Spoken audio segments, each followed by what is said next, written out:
Good morning, friends. It's good to be here this morning. Thanks for joining here at Journey Home Meditation for the morning sit. I'm just pouring a nice hot cup of tea. We're going to sit down, do a little breath work, a little bit of contemplation on some ideas, read a poem or two. I don't know. We'll see how the day goes. But wherever we go, I am happy to be here.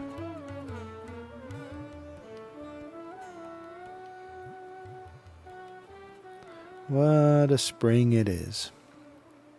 I'm probably going to keep saying that. Sometimes there are pleasantries that we say. Sometimes there's small talk that we partake in. And sometimes there's just something that's so remarkable that you have to continue remarking upon it. And I think that's how I feel about spring. It's just remarkable. This morning I had a little bit of everything. You know, I as the first day's glow came in through the window, I noticed it was sort of being reflected like tiny moons on the tree right outside. There's these bright white cherry blossoms. And I hadn't seen them yet this year. I hadn't noticed them. It was clear they'd probably been there for a couple of days at least, but there's that moment of awareness and realization that is so stark sometimes. You just have to remark on it. So, what a spring. What a spring. I think maybe let's just take a few breaths.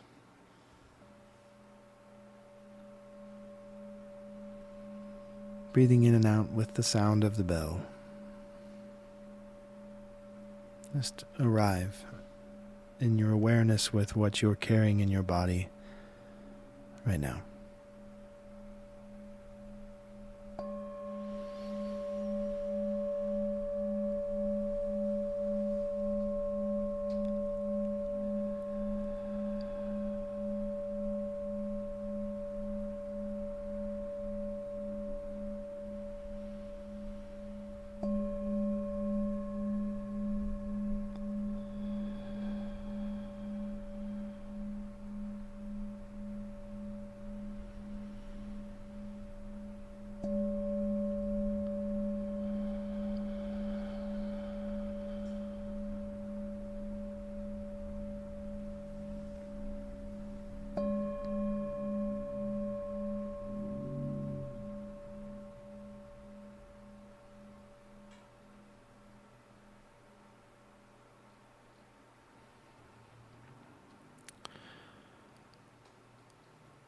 I think about some of the teachings of Himsa and Ahimsa sometimes.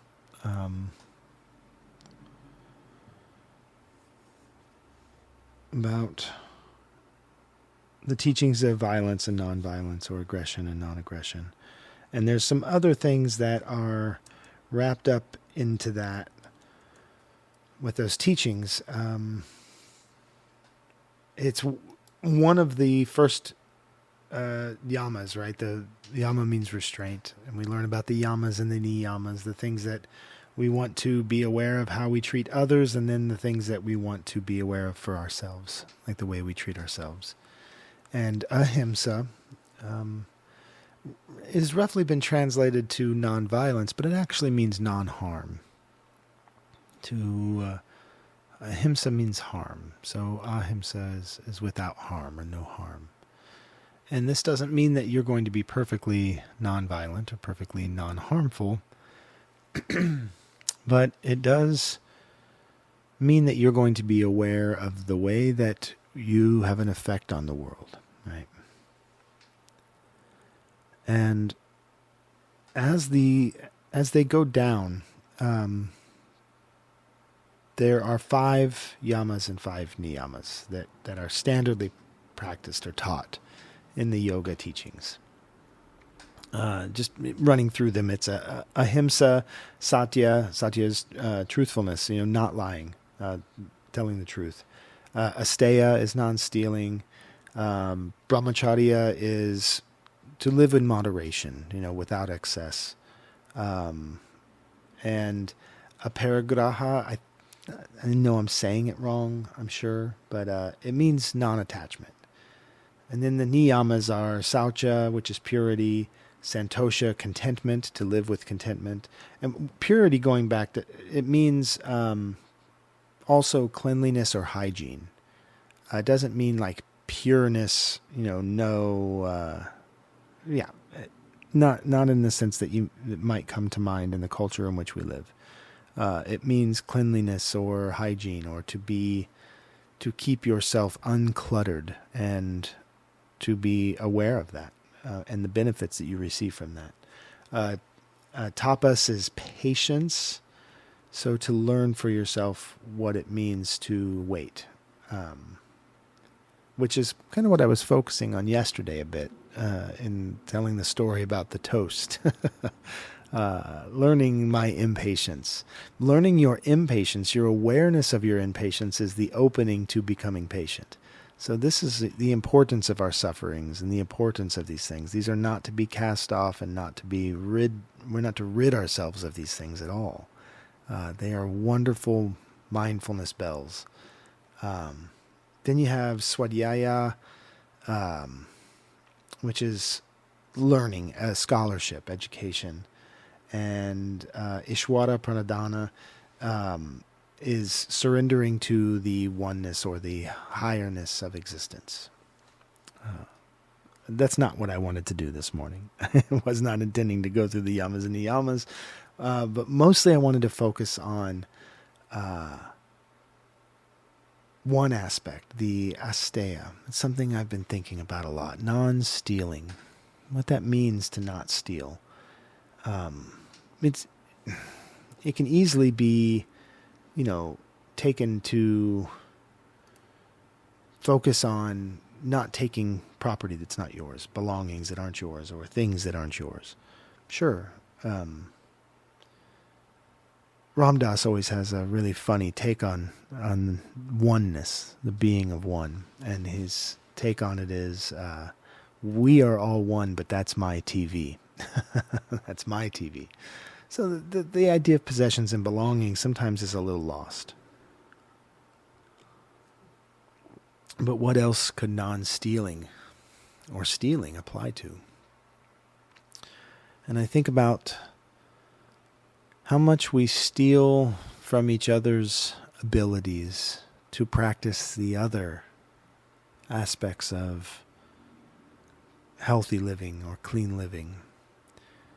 I think about the way that my language when I'm upset could turn violent or aggressive, and how that's stealing somebody else's peace.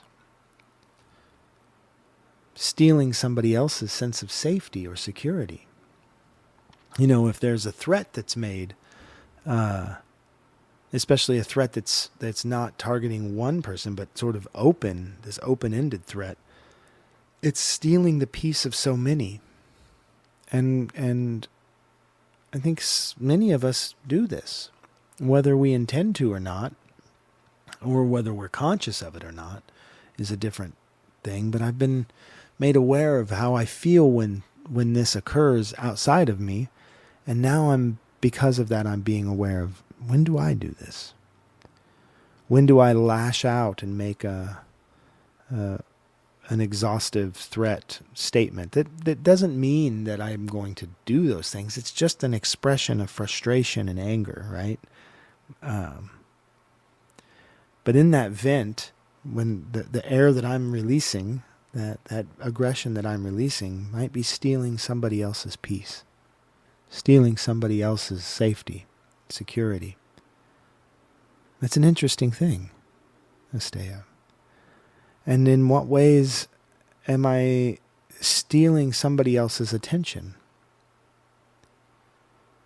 In what ways am I centering what's important in my mind in that moment over the shared peace that can exist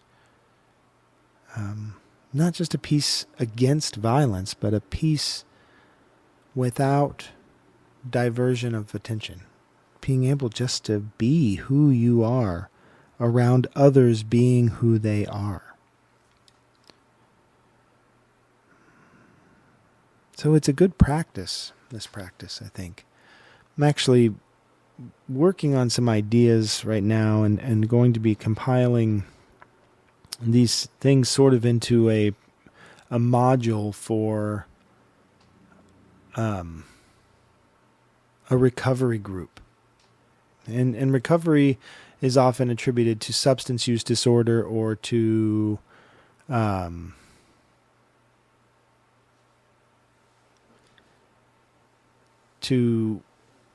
hold on, I think somebody's about to come in the door.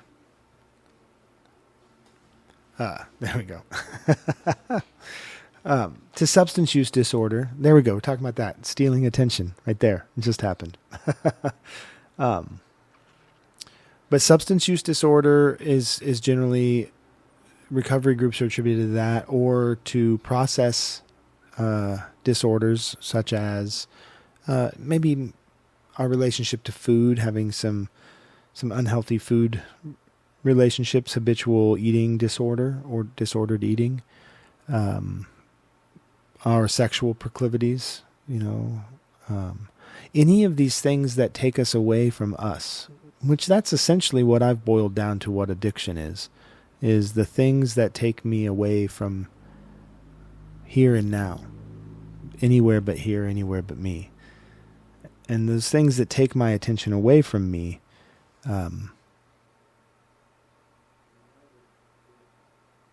that's stealing. And then addiction is almost the willful relationship to be stolen from. It's not the same thing as giving it over, but it's similar. And so I've been thinking about those things a lot lately. Thinking about the yamas and the niyamas and how these teachings, being raised in the Christian church, the 10 Commandments are similar to the yamas and niyamas in that there's 10 of them, but they aren't taught. I was not taught those 10 Commandments in a way that was loving and caring. It was all a warning against these things. I don't know how to explain it otherwise. But it was a judgment in and of itself. Whereas I feel like when we step into a practice of acceptance and forgiveness, it's less about punishment and more about understanding and compassion. But there's still usefulness in everything that we've taken in.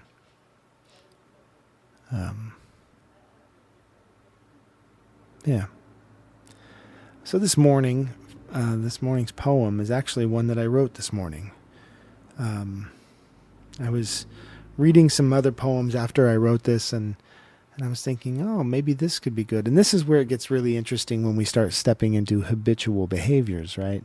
The poetry came into this morning sit organically in the beginning, and now I sometimes feel a duty or an obligation to find a poem for the morning, and that's tricky, and that's when you have to step back and go, wait a minute, I'm falling into a method trap instead of experiencing the unfolding of something. I am experiencing this method. So I'm being careful of that, being mindful. And I decided, the poem that I wrote this morning is actually speaking to me, speaking from me, or through me. So I'm going to share that. It's called Spring Sweet. It's in 3 parts. 1. The spring cherry fulfills its promise, the gentle scent drawing down desperate anticipation. When will winter wander into recesses entirely, offering the gift of poor memory, which is also not presence of moment, but blissful anyway? 2. This is called undertow, they taught me. When the gentle touch of the brutal sea returns, it tries to take everything with it. 3.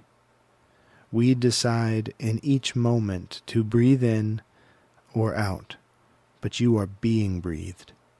You have nothing to do with it.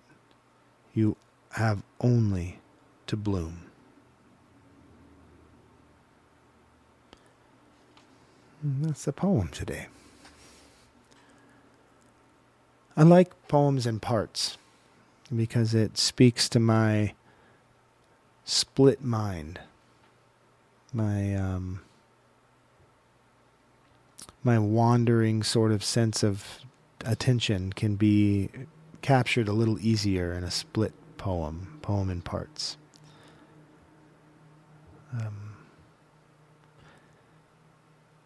Yeah. I don't really have a whole lot more to talk about this morning. Maybe let's just do some breath.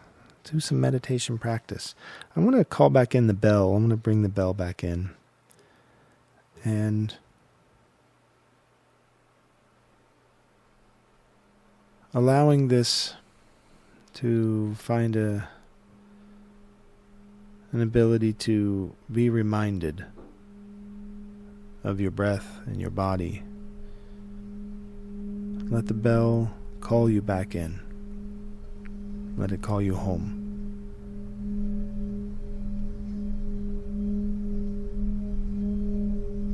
Finding your meditation posture is sitting either with your feet flat to the floor or your legs crossed in any number of positions, but the position that we are seeking in our meditation posture is one that facilitates breath.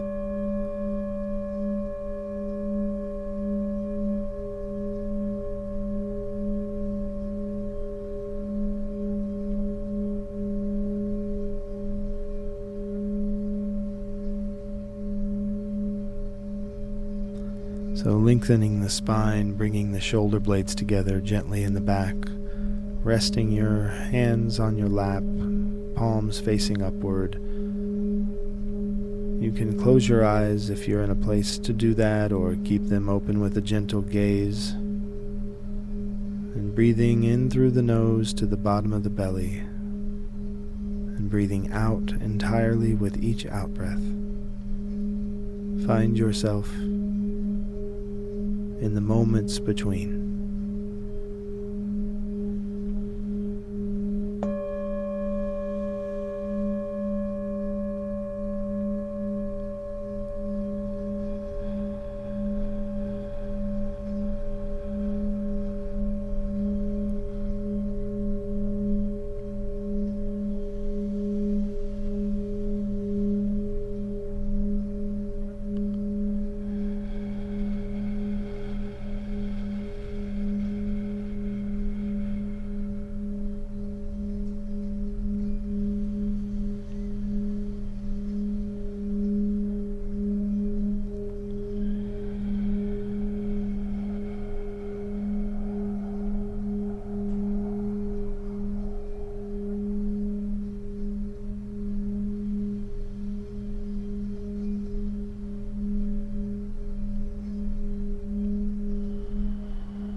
Slowly bring your awareness back to the body, or stay right where you are. Take as much time as you'd like in this practice this morning. You know what your needs and desires and everything that you are is. So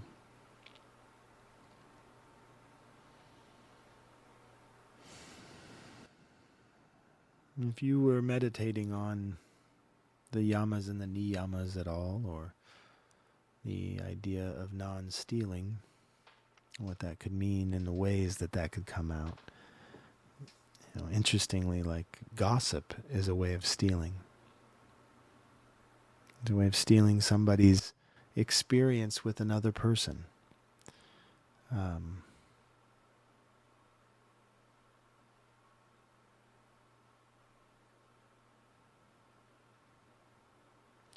Warnings is a way of stealing. To warn somebody away from going somewhere and having an experience, or the over-offering of unsolicited advice is a way of stealing. And not allowing yourself or someone else the emotions that they're experiencing without the need to talk them out of them or invalidate them. And we do this to ourselves more than anything in the world. I think we do this more than anyone could do it to us. Talk ourselves out of what we're feeling. You don't have to believe your feelings. You only have to feel them. But in feeling them, you can understand who you are in this relationship. So let yourself be angry for a minute. Let yourself be sad. Let yourself be overjoyed or excited. That's an excellent way to be a human being. But you don't have to believe the thoughts that we attach to the feelings. You can just feel them without judgment. And it's a pretty amazing experience when you can practice that. It really is. So that's what I've been thinking about. I'd love to know what you're thinking about, what your meditation was bringing forth for you. So leave a comment here on the Substack. Feel free to share this Substack all over any social medias. Just because I've left Facebook because I have a deeply personal failed relationship with social media doesn't mean that I would not like these sits to be shared with more people. I would love more people to be participating in the conversation. So find the time if you have it, and share it. Okay, thank you for being here this morning. Howdy Om.